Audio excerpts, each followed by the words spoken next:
James pulled up to his house and remained seated in the car for a moment, lost in thought.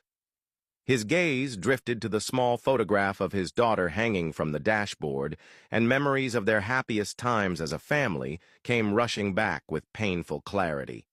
He thought about how he had done everything within his power to save her, how he had searched tirelessly for a heart donor, turning over every stone, only to find no solution until he met Amara, who happened to be a perfect match.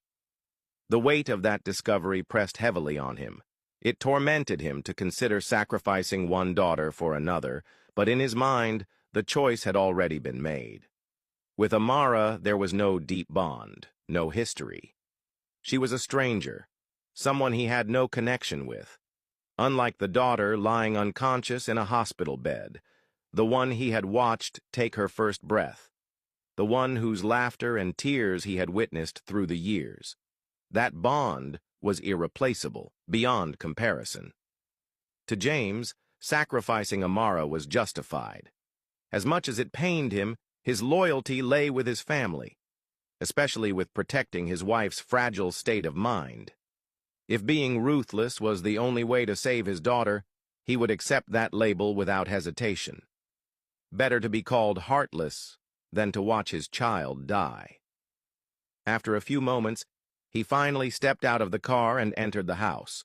Inside, he found May sitting in the room, a glass of wine in her hand.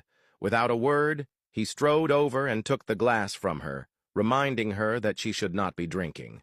May's eyes, clouded with grief, met his as she said it was the only way she could numb the pain of watching their daughter suffer. She stood, still holding his gaze, and asked if he had made the arrangements for the following day. James nodded, assuring her that everything was in place and expressing his hope that this time their plan would succeed. He added that even if it failed, they could always try other methods. May's voice hardened as she insisted that failure was not an option. The sooner they had Amara, the better.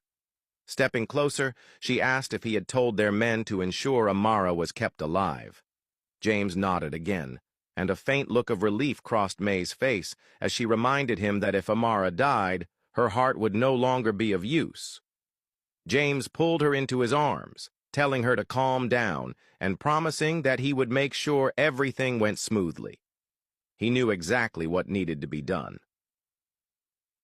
The following day, the Eastgate University welcome dinner was held.